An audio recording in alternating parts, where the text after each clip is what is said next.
Here's a Bitter Manor Dungeon World Pathfinder crossover. At the beginning of the stream, seconds ago, Thor, who lives in Iceland, just told me he hasn't watched Frozen. This is an outrage. I am outraged as we begin. Thank you for joining us, everybody. Tears of Bitter Manor is a RPG Superstar submission to Paizo Publishing, who writes Pathfinder.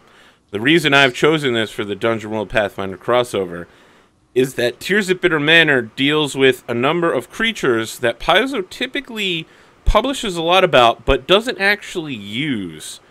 So I think my players will probably be unfamiliar with the premise, which, as I'll explain later, bookmark this in your mind, we'll come back to it, is important in the Dungeon World system, that you don't perhaps know what you think you know about things. There's a move that lets you know if you know things. Second, a number of new creatures, because it's RPG Superstar, a number of new creatures were introduced by different up-and-coming writers, and I don't think they've ever been used in any other material, so we're going to see a lot of new stuff that fits in very well with the way Dungeon World moves work. And finally, we're going to be looking at a living world. So while this is a Pathfinder module, I have translated all of the threats, the fronts, and the monsters over to the Dungeon World system. So, while there is an end boss, they have a plan. That plan is a front. And that front is a living thing. How the game plays out may not be exactly how the Pathfinder module would play out, because it's Dungeon World. Things might advance. Unique moves might come up. So we are still going to be playing to find out, even though we are using Pathfinder as the backdrop. The second thing to keep in mind here is that, yes, we are using Pathfinder as a backdrop, but only the most basic parts of it. There's a world, it's called Galarian. There's a Pathfinder society that does things. There's a nation, it's called Taldor. They're rich and fancy, they're in decline, they're basically the Roman Empire with beards. Because only nobles can have beards in Taldor. Anyway, any facial hair at all, actually. Anyway, new things might be introduced by the players because it's Dungeon World. So it might not be the stock Galarian you know. Maybe someone is like, I happen to know that hippopotamuses are pink in this area because I'm a person that knows that. And I'll be like, okay, that's a new thing to the world. Now all hippopotamuses in this area are pink because someone said it. Not saying it's Jim, but it's probably going to be Jim. The word jerk is the same in every language, and it is pronounced jerk in every language. Unicorn. It is a word that is the same in every language. Nope, jerk. Every language. Oh, no, it was Pegasus. It was Pegasus. That's the same in every language. The third thing is that... It's unicorn. Yeah, unicorn. It's from Community. The third thing to keep in mind is that death is not necessarily final in Dungeon World. And that's part of the reason why I invited Dan. Not to single Dan out here. Oh. Death is not final. And, You stop that with your face. yeah, Jim. I see what you're doing, Jim. That's the... Death is not Damn. final. There's a chance to come back always. And I feel like that's important for Dan because many of his characters do die. And the other reason I invited Dan is because he is very Pathfinder focused. And I feel like this is a great test to see if I can take a Pathfinder player and turn them into someone who likes Apocalypse World hacks as much as I do. Because I don't want to single out Jade Regent last night, but I'm going to have to. Jade Regent last night was excellent. We launched a bunch of new characters, and that's the August 4th stream if you're catching this past time, week 19. A bunch of new characters. There's a number of new things going on. But I realized we kept getting bogged down in like increasing sets of rules because of the way Pathfinder works. New books are released on a monthly basis, and people want to use those books because they have more powerful options. They have more powerful options because Pathfinder wants you to buy them. That's how they make their money. This book makes my brain hurt. Yeah, they put out a lot of books very quickly, and you buy them, and they get paid, and they use that money to make more books. It's a pretty sweet cycle for them. So, the amount of options increases at a very linear rate that's incredibly hard to keep up with. And I feel like simple systems like Dungeon World and Apocalypse World and Sagas of the Icelanders and Night Witches are much more concentrated, much more story-focused, much more narrative-driven. And we'll see if we can do that. We'll see if we can make this a thing that Dan will enjoy. And if he doesn't, I'm sure he'll tell me at the end. Alright, so we got a lot of this stuff at the beginning out of the way. Let's talk to these players who I have vaguely insulted, most of them, except for Thor. Oh no, I called Thor out on his lack of Frozen. Yep. Got it. Yeah. Nailed that.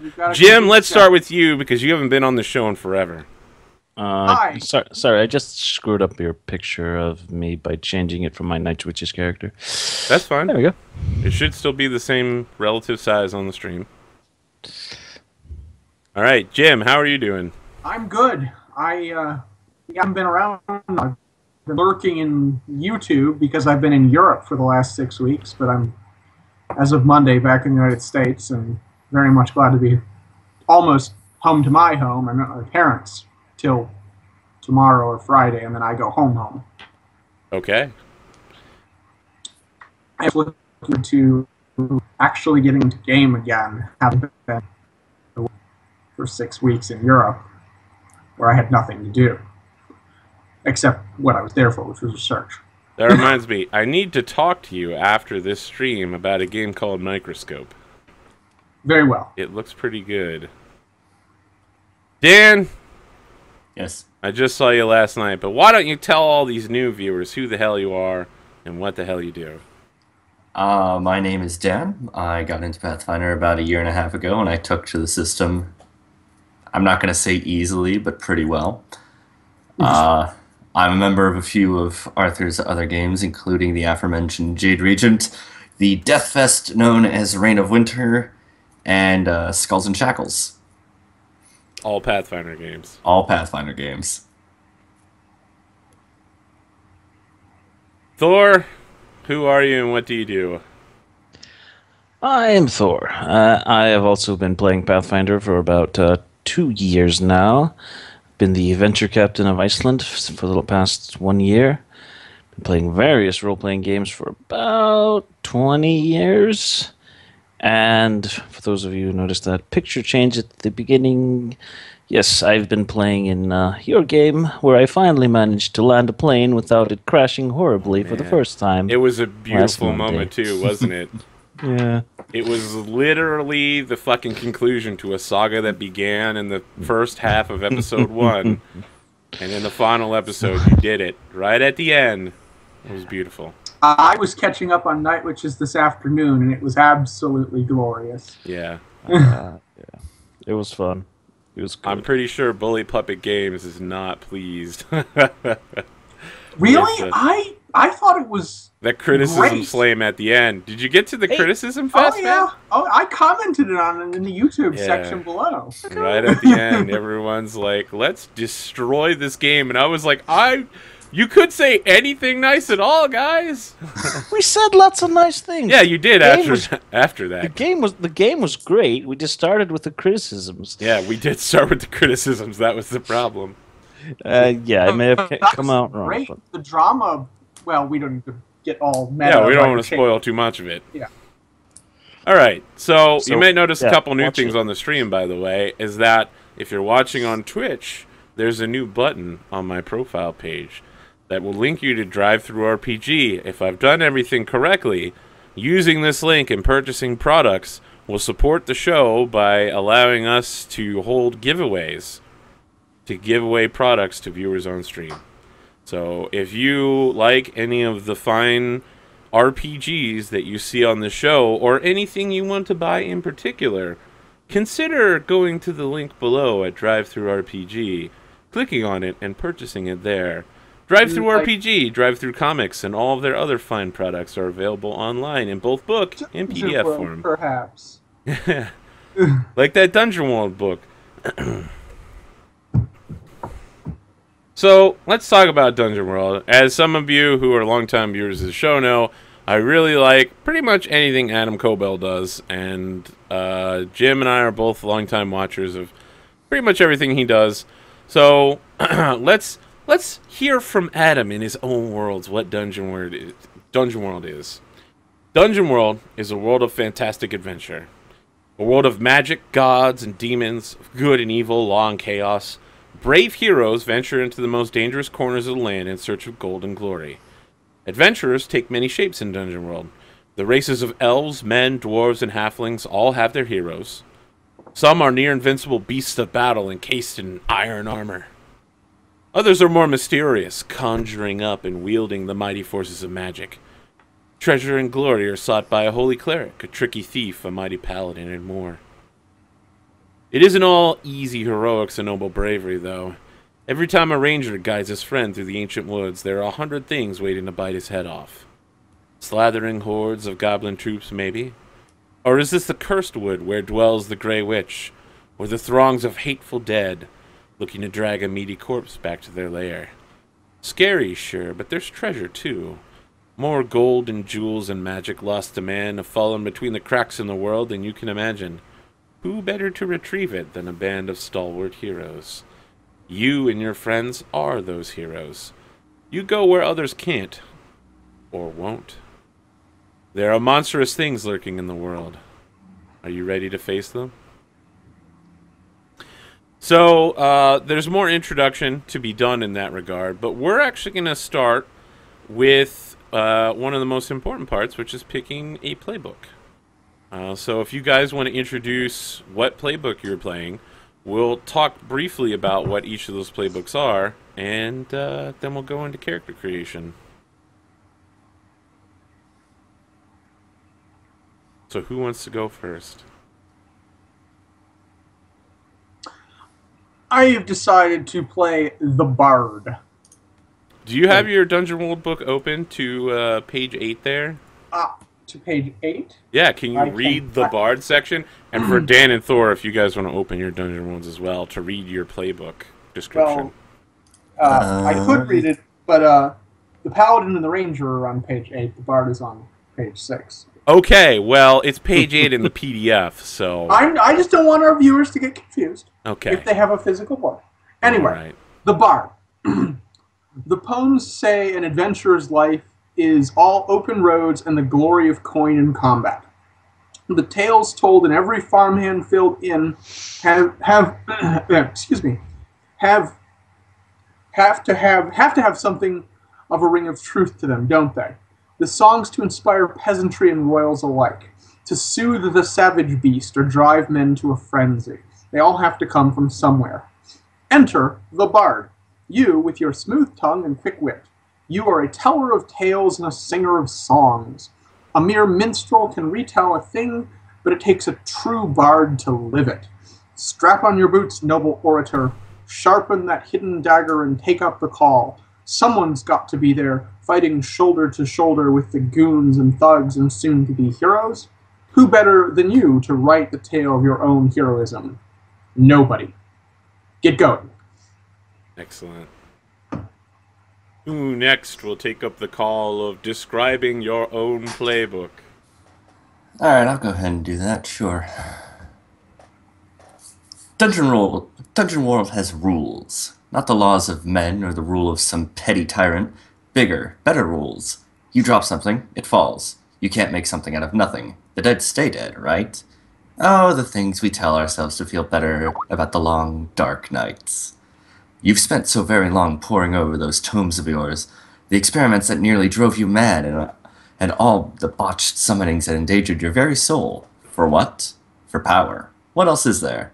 Not just the power of king or country, but the power to boil a man's blood in his veins, to call on the thunder of the sky and the churn of the roiling earth, to shrug off the rules that the world holds so dear.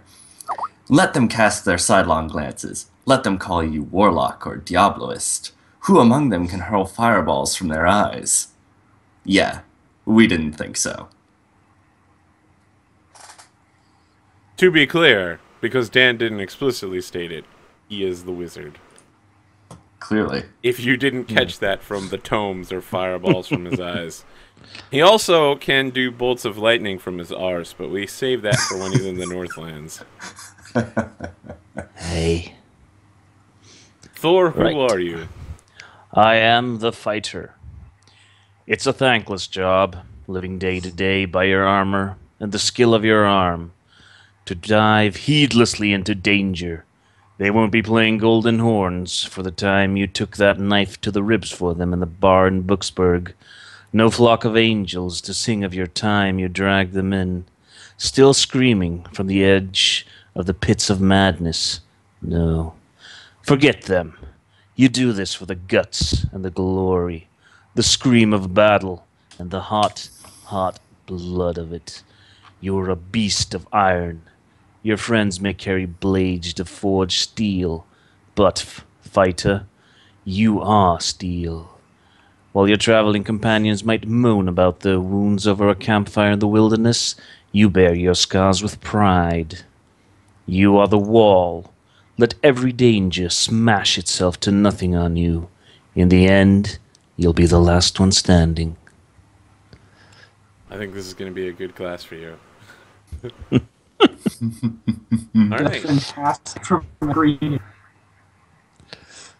So, we need to set a few more expectations.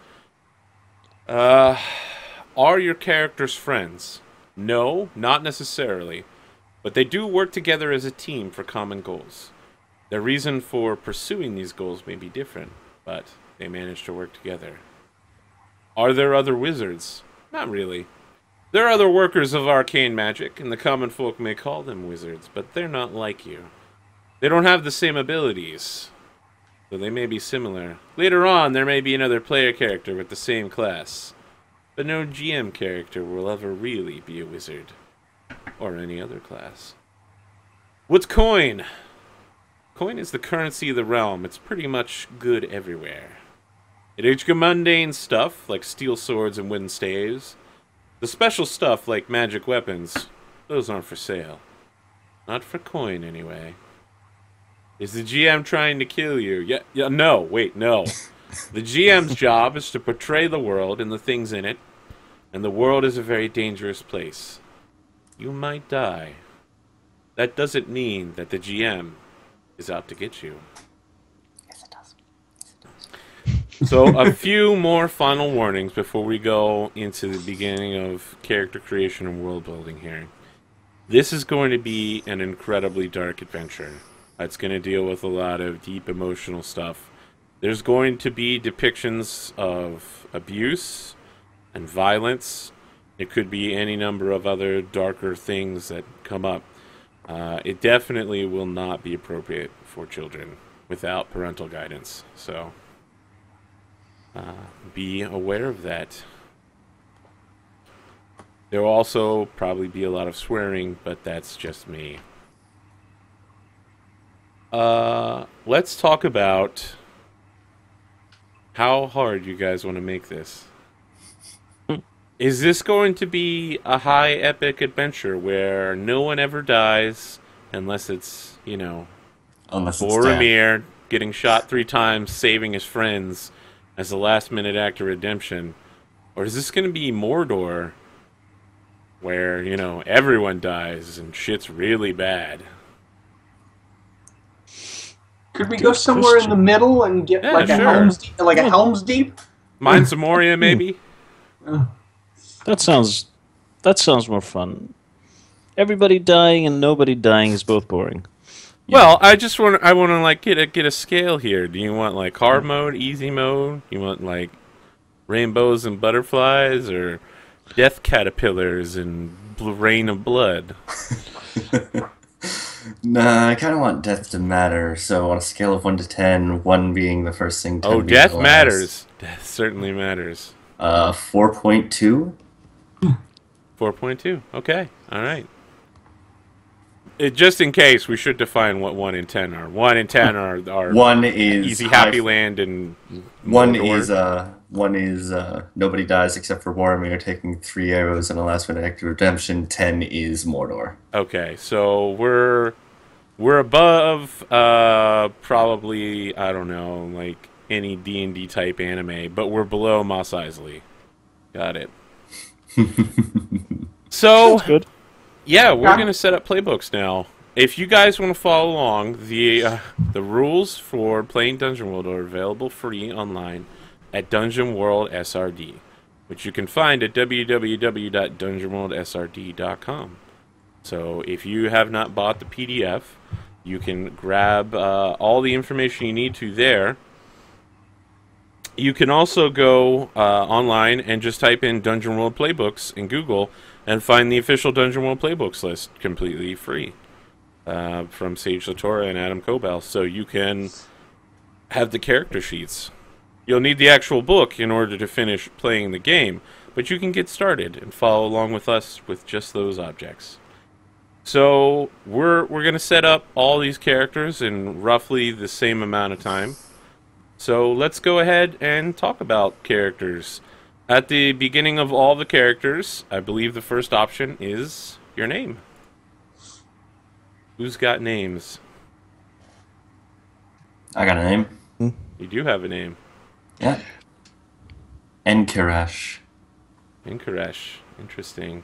Are you a human or... elf. You're an elf, huh? An elf wizard. Yeah, a little bit cliche, I know. So, I gotta take some notes here. So... The eagle-eyed among your viewers will notice that I'm going to be using the same token. We probably will not be using tokens. Oh, really? Huh. This is a tokenless game. Oh, they'll have to be really eagle-eyed then. Let's... There may be maps, but we probably will not use tokens. As it's Pathfinder, there are a number of pre-made maps. I might look at them to give you descriptions of the room, but I feel like as soon as you put those fucking maps down, people stop seeing things in their head, and all they see is places to move. So I would rather describe it and have you just imagine it however. Let's talk about your look there, wizard. What do you look like? I have haunted eyes, wild hair. Oh, really? Really? What? Come on. Out of those three options there's only one that matters. Strange robes. Pointed hat. Pointed hat. I don't know. I kind of like the backstory you gave me, and I don't think pointed hat is very all right, wild That. hair. Go with it. You got strange robes. Yep. And your last option? Thin body. All right, creepy body would have been pretty bad. So I want to ask some questions here. What color are your eyes? Pantone 267C. I'm gonna need an actual color. Deep purple. Deep purple hair, huh? Oh no, eyes. Oh, deep purple eyes. And your hair color? I forget what it was, but it's white now. Wow, that's a good answer. And what about your robes are so strange? Welcome to Dungeon World, where I ask questions. There's definitely more than a few runes on them. I have no idea what they mean. I keep looking them up, but it seems that every other time I wake up, there's an additional rune on it. What I haven't realized yet is that the runes actually track how many times I've died. Ooh. We were going to save that one, man. Come on. Oh. That was supposed to be a secret we were going to reveal when you died. So, in Dungeon World, this is a mechanic I feel like we have to talk about now. In Dungeon World, when you die, you can make a roll to either just spring back to life or make a bargain with death. If you fail, you die. That's it. And the backstory for Dan's character is that he has died, but he has always bargained his way out. So, yeah, I like that. I like that you don't know that the runes represent your deaths. Alright, cool. Let's talk about stats. How did you place them? Strength 8, Dex 15,